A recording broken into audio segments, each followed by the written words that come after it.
Alright, hey everybody, welcome back to the channel. This is going to be the first episode of the series of how to make a grow garden game. And I'm recording this post recording, and this is basically what the final product of the video is going to be. You'll have created a GUI that sort of a basic GUI of grow garden, which has your seeds, your garden, your cell, and your little Sheckles display at the bottom. So the main point of this video for me was just to show y'all how I usually organize like my game's UI and things like that, as well as the reason behind the organization and how it can be used in how it can be expanded on or upon in the future. So yeah, I also have linked in my description or in the comment section of the video my painstakingly hard created link of my Discord server. So yeah, please join that, and if you have any questions or things like that, post it in the server, or any suggestions, post in there as well. And yeah, hope y'all enjoy the first episode. Alright everyone, welcome to the first episode of the Grow Garden series. So, just for starters, this whole series is probably going to be about like 10 to 12 episodes long, and this is going to go through like how to make sort of your own Grow Garden game. So in today's episode, I wanted to start off with something really basic, which is UI and making models for the game. And I want to preface this, I'm not like an expert UI designer or modeler or things like that, but I'm going to show you how I do things from my perspective. So first off, if you're going to Grow Garden, which I have open right now, you'll take a look at the UI. You see that, okay, it looks pretty basic. You just have seeds, garden, and your little selling thing. Of course, when you click on it, if you played the game before, which you probably have, it just teleports you. So the first thing we're going to do is just going to make these UI buttons right here. So if we go to Studio, we'll start off by adding a screen GUI into Setter GUI. And we can call this whatever we want, but in this case, I'm going to call this like main GUI. And then we can start adding in our frames. So one thing I want to note is how exactly frames are positioned in Roblox Studio. So the first thing I want to note for y'all is size. So you notice that size, all of these values are on the offset. So 100 is an offset of X, and you have the other 100, which is an offset of Y.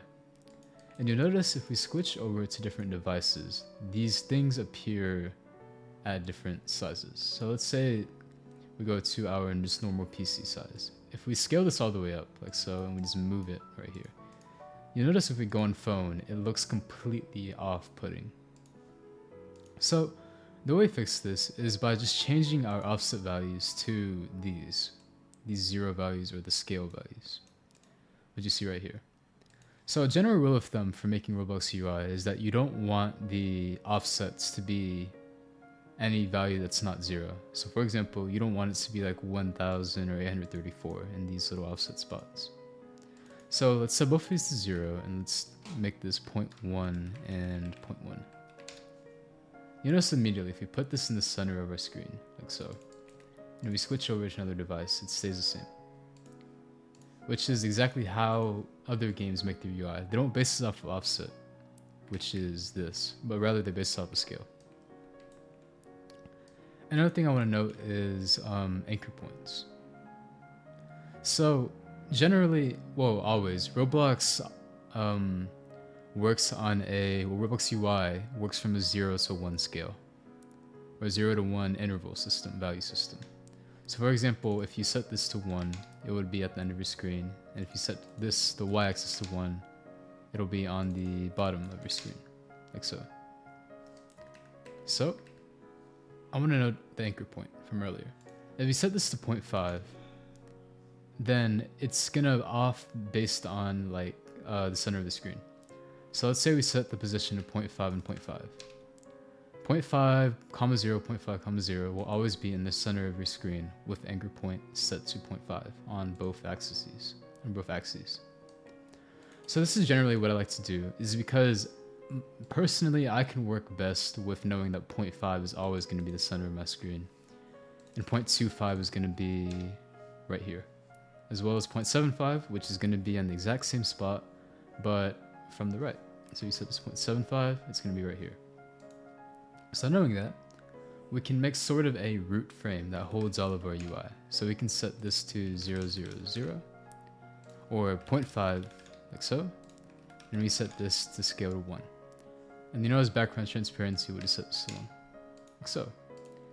And another thing I wanted for y'all is that y'all can just, if y'all select a frame or anything, y'all can just press enter on your keyboard to rename it, like so. You don't need to do the whole little hold or press your left mouse button and wait for it to hover over. So just press enter and then we can name this to root. Now if you go in game, you'll see all of your UIs. So let's work on our Seeds Garden install. So we can add a frame called garden CP, like so. But we don't want this to be in the center of the screen. Oops, like so. Once again, you'll note that Roblox defaultly puts this to offset, which you don't want. So we'll set this to our scale, something like that, and then we'll put this in the top center of our screen. So we'll say like 0.2 or 0.15. And then conveniently we have these little arrows or little drag markers that we can make our UI with. So we go right here, right, so it's going to be our garden button. Let's make this a little bit smaller and set the position down a little bit. It's maybe like 0.1 or 0.13. And then you'll note that we have some sort of pattern on here. So first off, we can make this background maybe brownish. So let's go over here to a brown color and we'll make it brown. And then after that, we can add in the little details that we see. Or another thing we can do, instead of making this brown, is make this sort of our base frame. So we can set the background transparency to 1, and we can add in another frame in here called background. And we call this background 1, or just call it background. And then we can just color it to that. So we'll make the size 1, 0, 1, 0. And then we can change the background color to a brown color. And then we can duplicate this and make this, make the green part. One thing I want to note for y'all is ZIndex. So ZIndex is, as if you hover over it, it says it determines the order in which GUI object renders. So basically, it's like a PowerPoint presentation where if you put your images and things, you can layer them either below each other or on top of each other. So that's what ZIndex is. So for example, if I were to say ZIndex is, let's say 0, this will be underneath the brown frame. So if we change the color for this, you'll notice that it doesn't change because it's underneath. Because our ZIndex for our brown frame is 1, but this one is 0, so it's underneath it. But if I change it to 2, it'll be on top of it now. So knowing that, we want this to be 2 for our little green part. And we can move this up a little bit and then just change this to a sort of greenish color, like so. And we want this to be sort of a more darkish green color. So just tune it down a little bit, like so. And there we go. That's our garden button. And now, you notice that we have our little background details, which we can put in a folder. Essentially, what Roblox is, in my opinion, or my perspective, is it has a lot to do with organization. If you don't know how you do something, then others will probably not know either. So be sure to organize everything that you do. So we can call this like details folder, and we can put all these in our details folder. And now we can add a text button, which will be our button. And you'll notice that the button is underneath the green part. So what we can do is just change this to 3, and it's now going to be on top. And then we can change our size to 1010. Make sure it's always scale and not offset. And then we can work on our button. So we'll just call this button for now. Or, yeah, we'll just call it button. And then we want the text to be scaled, which means that it scales based on the size of the UI. For example, if you scale this UI down, you notice that the text also scales relative to the size of the UI. So we want it to be around right here, and then we want to be in the center of the screen. So for that, we'll do 0.5, and then we'll set the position to 0.5 as well, like so. And then we can go over here, make the style bold, and we can call this garden, like so. You notice that the text is white, so we go over here to text color 3, and we change it to white. Now, I want to note for y'all that the positions are always relative to the frame that the element is inside of. So you see that I set this to 0.50, 0.50, and it's not in the middle of the screen. It's because the position is relative based off of the frame that we parented it to, which is the garden TP. So if I set this to the middle, it's going to be set to the middle of this frame right here, if that makes any sense. Now we just want to make this a little bit bigger, so we can just say move it, make it bigger a little bit, and then you'll notice that our position changed, so we want to change it back to 0.5. And then now we want to, actually let's make this smaller, let's just revert it back, like so. And then we want to just copy the font that they have, which is sort of like a cartoonish font. So we'll find it right here. And let's see. Yep, there we go. It's the cosmic one, which looks pretty nice. And yeah, now we just want to add a little outline for it. So generally, Roblox has something called TextStrokeTransparency, but this doesn't really look good because it doesn't allow you to edit the thickness of the stroke, or the of the stroke. So we can add something in here called a UIStroke, which allows us to edit the thickness. So we can change this to like 3, and yeah, there we go. And as well, we can change this to like transparency. We can make this 0.3 or let's make this 0.4, like so. And there we go. That's our garden button. And yep. Now we can go ahead and move on to our cell buttons, cell and seeds button. So we can duplicate, press Control D, and we can call this cell TP. And we can just go ahead and move our frames. So one thing you notice is that if you try to move it like this, it doesn't work. So what you want to do is you want to select every element in here. So you just select the frame and you hold Control and select every element. And then now you can move it like so. Now we want it to be sort of outwards right here and relatively smaller. So scaling it, I wouldn't recommend scaling like this. Select the frame and then scale it like so. Because if you scale the frame, it'll just automatically scale every element inside of it relatively. So you notice that we scale it down, and we can just rename this to cell, like so. And in the game, it's a little bit wider, but it's a little bit smaller, like so. And then of course, we want to move this sort of to the center relative to the part, or the frame.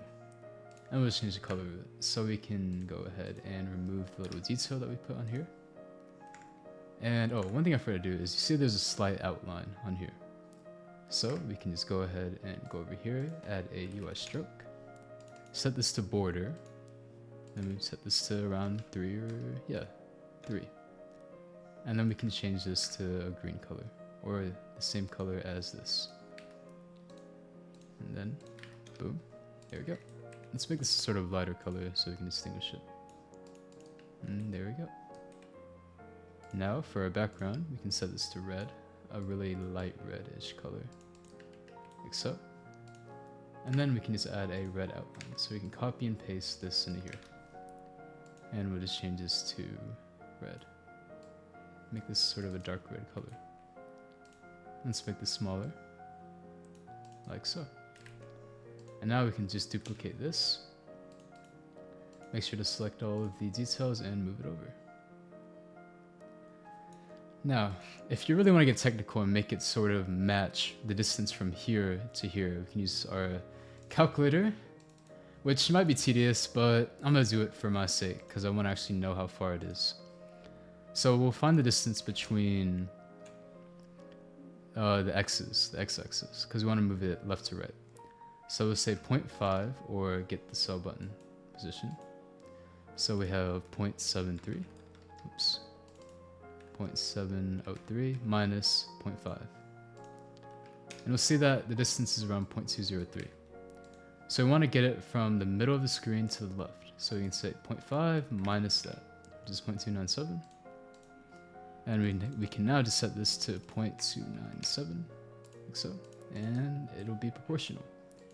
And of course we just want to move this up to match it. So let's just move it up, and there we go. Now it's in the center. And now we'll just call it seeds.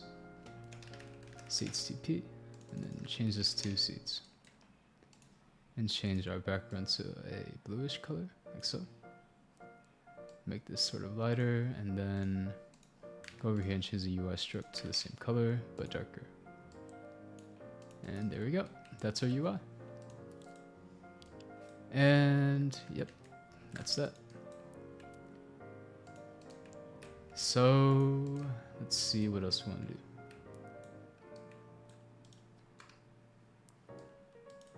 Alright, now that we're done with our main GUI, or just our basic GUI for this, we're going to work on adding in the button right here, which you'll see is just our text label here, which displays our shekels or money that we have. So this one's going to be pretty basic, so we can go over here and we can add a text label, and we can call this Sheckles. And then we want to change the size to, you know, so it isn't offset. Then move this to the bottom right hand corner, like so. And then we'll just do this. And then we can do text scaled up to true. And now we want the text to be aligned to the left. And then we'll set the background transparency to 1. So for example, now if you just like write an absurdly large number, like so, it'll display it. But that looks pretty ugly and we don't want it to look like that. So let's go ahead and make it look better. So first off, what we can do is we can make this italicized, and then we can bold it like that. And then we can change the color to a sort of whitish color. And then go over here to our stroke, UIStroke, copy it and paste it inside. Which pasting inside, you hold Control+Shift+V to paste it inside. And we set the border to contextual, so it borders our text and not the whole box or bounding box of the text label. And now we can change the color to a sort of brownish color, like so.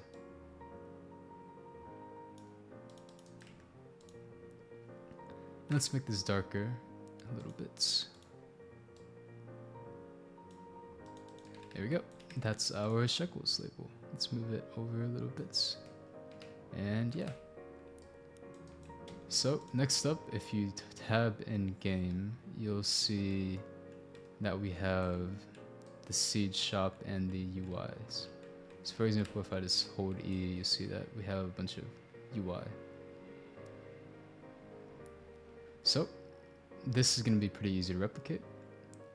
We can go in Studio and we can start working on our frames.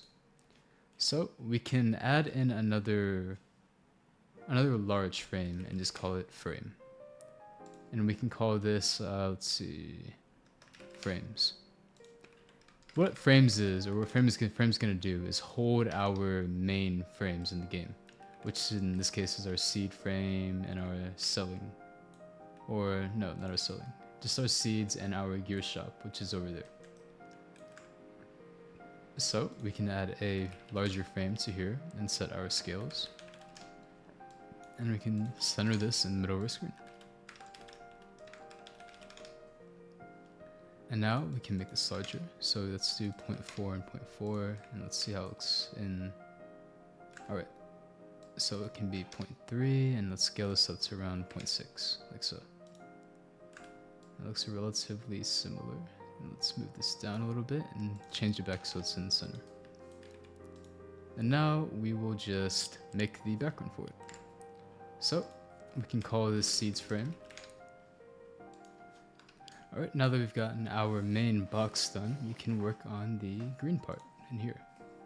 So let's go over here, copy and paste this into our frame, and scale this down a little bit.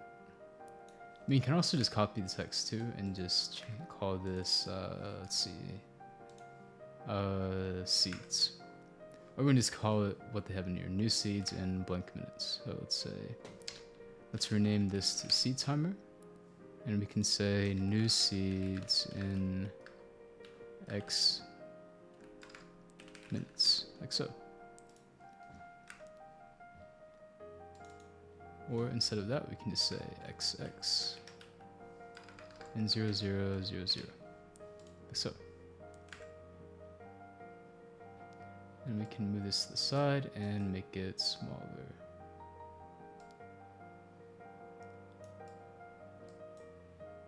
Like so. And then of course we have the Restock button, which we can just duplicate our cell frame.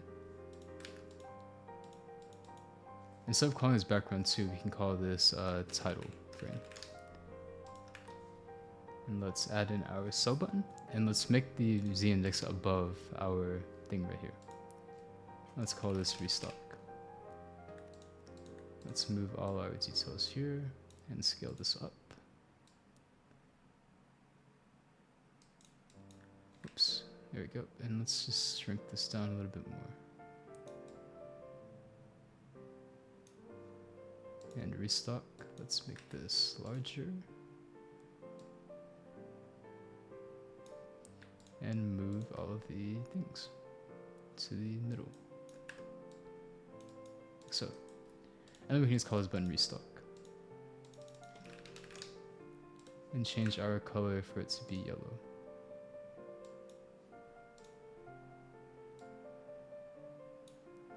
So let's change our background to a yellowish color. And then copy it to our UIStroke. There we go, that's our seeds frame. Next up is we want to do the little scrolling frame thing that we have. So we can add a scrolling frame to here and change the ZIndex 3, and then obviously change our scales. Let's make it 1,010. And we just want to move it to where it's right here. And we want to change our thickness of our scroll wheel to around maybe 7. Like so. And then now we can add the little frames. Or let's just reset it. There we go. And let's just call this list. And then we want to add something called a UIListLayout, which essentially organizes all the frames inside. Because you see, if we add a frame and we duplicate it, it scales down. But if we remove this, all the frames are stacked on top of one another. And we want the photo direction to be vertical, of course. And now we can call this frame template, because we're going to use this in our script later in the series to actually make the seeds work. And then we'll just say 1010 and change our Y to 0.1. And then let's move this up a little bit. Whoops. And make this around 0.8. So you see that it goes sort of like a weird way. So if we go to UIListLayout and change our vertical alignment to, no, change our horizontal alignment to center, it'll be centered now. And then now we can work with it. 0.9, and then let's move this down a little bit. So we have a little bit of room at the top. And then yeah, that's our little frame template. And let's just make this a little bit larger. And then we want to change the color to around a darkish brown color. So let's go over here and change it. Make this a little bit darker.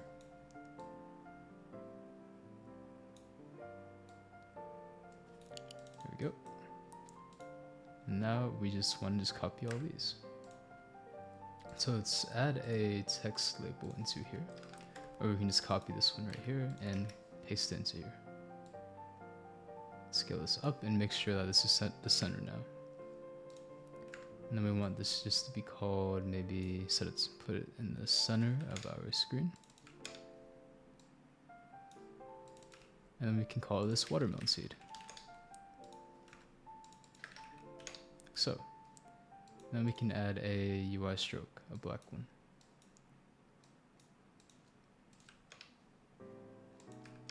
And make the transparency a little bit. And turn off the italics for it. Like so.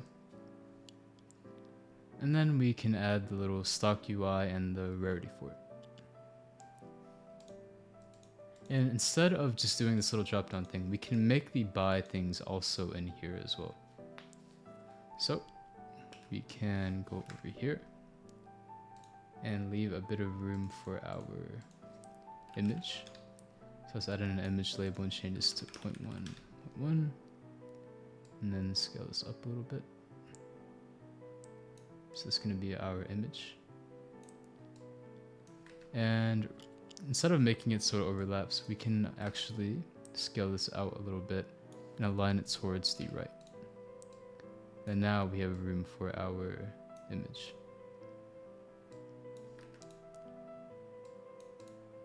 Let me scale it. Come on. There we go. Let's set the position to 0.5. Oops. And there we go. And now let's make this a little bit larger.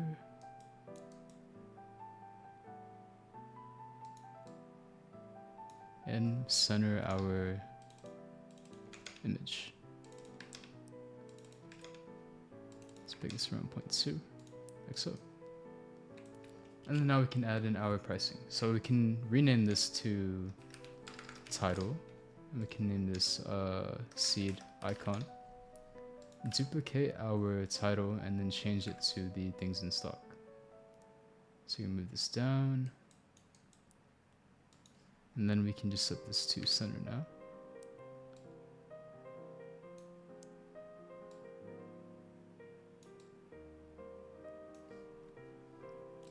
Then we can say stock, or let's say ×7 stock for this.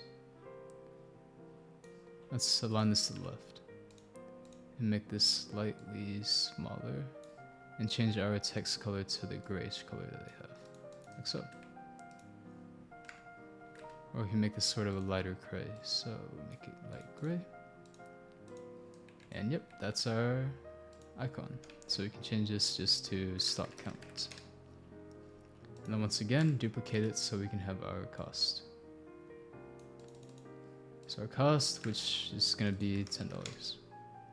And change the color to a greenish color, green, light green, and that's it. And now we're just adding our buy button. So we can duplicate the restock button that we have up here and add it to here. Let's rename this first, cost. Control+Shift+V. And here we go. Let's move it. Now we can say, we can call this buy. Let's change the color to a greenish color. So background, and change this to green, as well as changing our UIStroke to a green color, a dark green color. And there we go. Now you notice if we duplicate our template, you see it'll go down across the board. And we can change our padding to 0.1, for it to go sort of, there to be a separation between each of the seeds. And yeah. So that's pretty much just gonna wrap up this sort of precursor episode to the scripting. I just wanted to just go through how to make UI in general, as well as my thought process behind the UI and how I would want to organize it. Because you'll see that in here, we have it organized in a way where other people can know what each frame does. So this is our seeds frame, our cell frame, and our garden TP. And this is where we can script it, so we can edit our currency based on how much we have. And here we have frames, and we have our seeds frames, which you have your restock button here, which in the future we can use a method to see whenever the player clicks on this button. And yeah, and we have our title frame, which holds our timer inside. And we have a list, which in the future we can add a local script like so, and we can paste the template inside of here and clone it based on what seeds are in game. And let's see what else we have. Oh, also, the reason we added the frames UI is because in the future we want to have different frames. So for example, we want to have a gears frame, like so.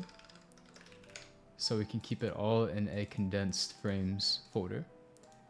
And then we can just say like gears, like so, and then we can change everything in here. But for now, we just have our seeds frame, which we will now, yep. And yeah, that's pretty much it. Thanks for watching this video. Hopefully y'all found it helpful on how to make UI. Hopefully I did an okay job of explaining. And yeah, in the next episode, I'm going to start scripting things like data saving, the actual TPing for when you click on the buttons, and you actually being able to load into your plots, and for a plot to be actually named after you, for you to own a plot. So yeah, thanks for watching, and see you all next time.